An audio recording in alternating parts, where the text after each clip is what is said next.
Hello, welcome again to the channel. So today we are going to talk about, as the winter is coming, you may notice that your second floor will start feeling a bit chilly than the main floor. And when you check your thermostat, it will be like set at 22, and then you'll see that it's already 22, but your house, it won't be the house, but the second floor will feel a bit colder. The reason behind that is most of the houses have their thermostat on the main floor and the furnace will be in the basement. So now when you set temperature to, let's say, 22, your furnace kicks in and starts heating up your house.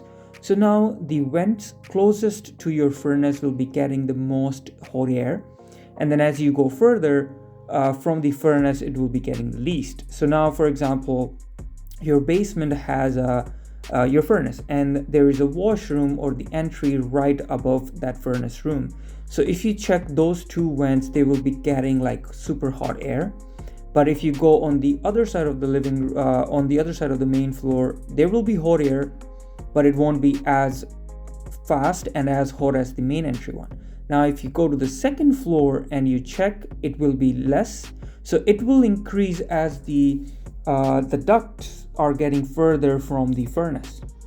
So it's a very simple concept that because air is traveling more and there are more angles in the ducts, which reduces the airflow pressure plus the heat of the air, or you can see the temperature of the air. If you see, the room temperature and the set temperature are same. So what I'm going to do is I'm going to raise the set temperature to 24, and now we'll go through the house and check different vents which are closer to the furnace and then the further one, to see how the airflow and the temperature is different. So now I am at the vent which is right above the furnace. So first of all, you can hear the air coming through, which is very loud, and then it's really hot. So when I keep my hand here, so now to test the airflow and the temperature coming through the vents, we'll be using a Kestrel meter. So it has different settings that I can use, like a temperature, and then there is humidity, and then I can check airflow and all those things. So we'll be using two testing today. So one is the temperature. So I'll go to that mode first. So it says degrees, so that's a test. So if you see, this is the first one. So now if you see the temperature here, the air coming out is at about 46. So if I keep it stable for a few seconds, it's gonna be stable. So 46, 47 you can say. And then I will use the airflow setting.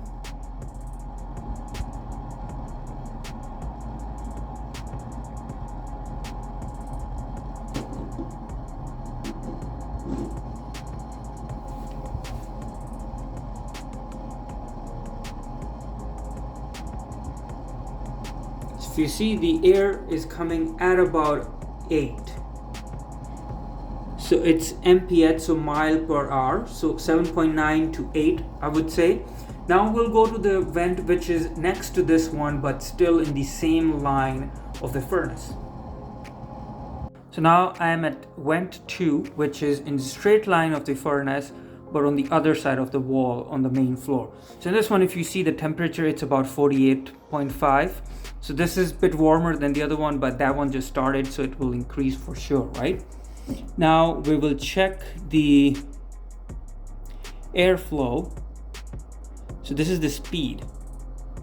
So if you see, it's going to 6.4, but if you remember, the other vent was at 7.9 to 8. So if you see, within a few meters the airflow decreased. So I'll just maybe put it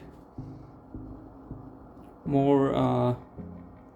So if you see, it's about 6.3. So now we'll go to the third vent, which is on the other side of the main floor, which will be on the opposite side of the furnace. So now this is the third vent, which is on the main floor but on the opposite side of the furnace. So if you see, the temperature already decreased from 46 to 38. So this is still on the main floor. So you can see how big of a difference it is just being right above the furnace and being on a bit of the distance. And now we'll check the speed.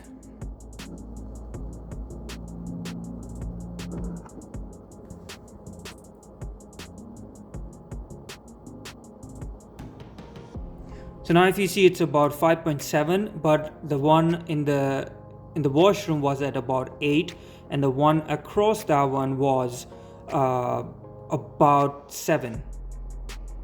Oh, sorry, 6.5. So this is about 5.6, 5.7. So you can see the airflow or the pressure is decreasing. So now we'll go to the second floor. So now we are on second floor, and this bedroom is right above the furnace. So right up the furnace on the main floor and then on the second floor. So you can see the temperature is higher than the one that was on the other side on the main floor, but this is as it's right on the top of the furnace on the second floor, it's getting more hot air. So now we'll check the speed.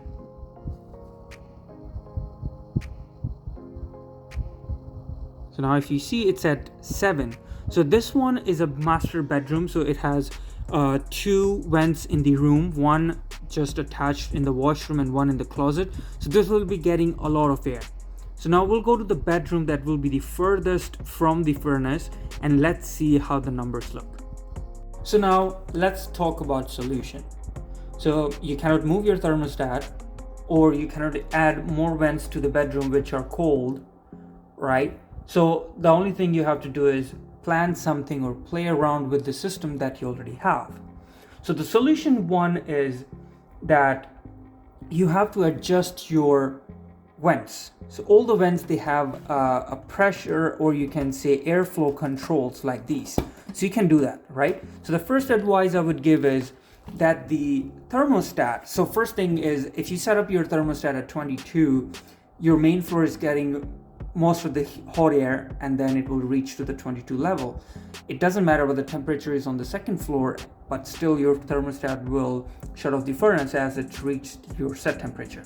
Now if you do 23 degrees to make your second floor warmer, then your main floor will be really hot, which doesn't make sense, right? So the solution is that you have to control the vents. So the vent which is right above the furnace, so you can put it to almost closing it. So you can just leave it 15 to 20% or 25% of the airflow that was coming through. So this is like full. Then if you close it, it's still getting the air, right? So I have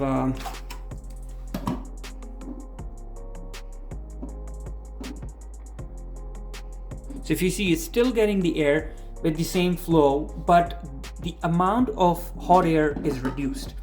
And then the vent that is the second closest to the furnace, then you can close it to, for example, more like 30%. And then on the main floor, close all the vents to half. So this is fully open, do them half. So now what happens is your main floor takes longer time to reach that set temperature. For example, as you said, 22. So it will take that extra 15-20 minutes to reach that desired level. At the same time, that hot air will be going to your upstairs second floor. So you'll be getting second floor warmer, almost equal to your main floor, right? So now what else you can do? So sometimes I hear a complaint that our master bedroom is burning hot, but the small bedrooms, they are chilly. So now what happens, because in master bedroom you got 4 vents, 2 in the bedroom, 1 in the washroom, 1 in the closet, it's throwing 4 times the air, versus the bedroom at the back only got 1 vent. So now in the master bedroom you can close the vents to half.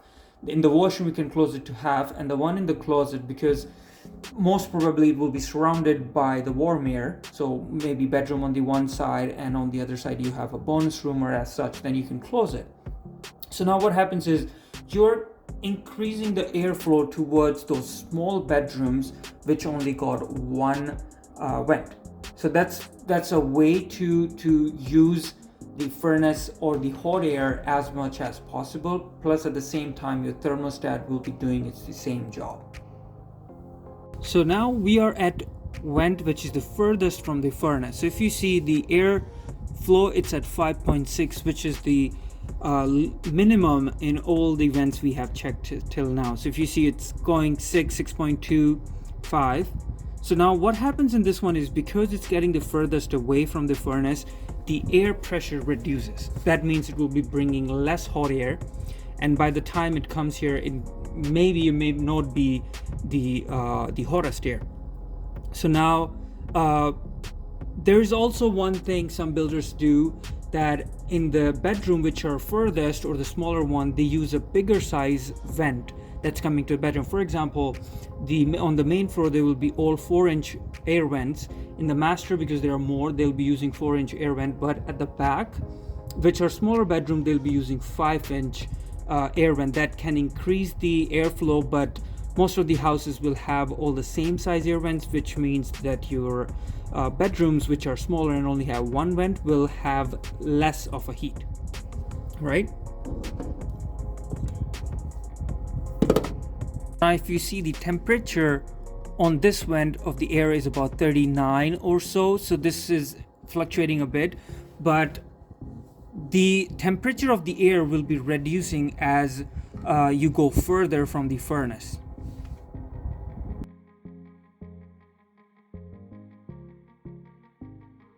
So also a bonus advice, that if you have blinds or curtains in your house, and especially when the temperature starts going below -10, then it's always good to leave them open 6 inches or so, like this, as on the window you can see. So what happens in this is, if you keep your blinds or curtains closed, then even if your windows are double pane or triple pane, or the modern high-tech windows, they are still experiencing a very cold weather outside. So now, because of the cold weather outside, they are getting cold as well. And then when the blind is completely closed, the air that's coming from the vent, so the air that's coming from the vent doesn't warm up the window surface. So now your window will be experiencing a very cold weather, and then it will make whole wall area cold. So now if you leave the blind open, like this, then the warm air that's coming out, so it just flows behind the curtain or the blind, warming up the window, keeping your bedroom warmer, right? Also, this will minimize the condensation or the moisture that freezes on your windows during extreme cold. I hope the information provided in this video will keep your house warmer. And if you like the information, please like the video and consider subscribing to the channel. Thank you.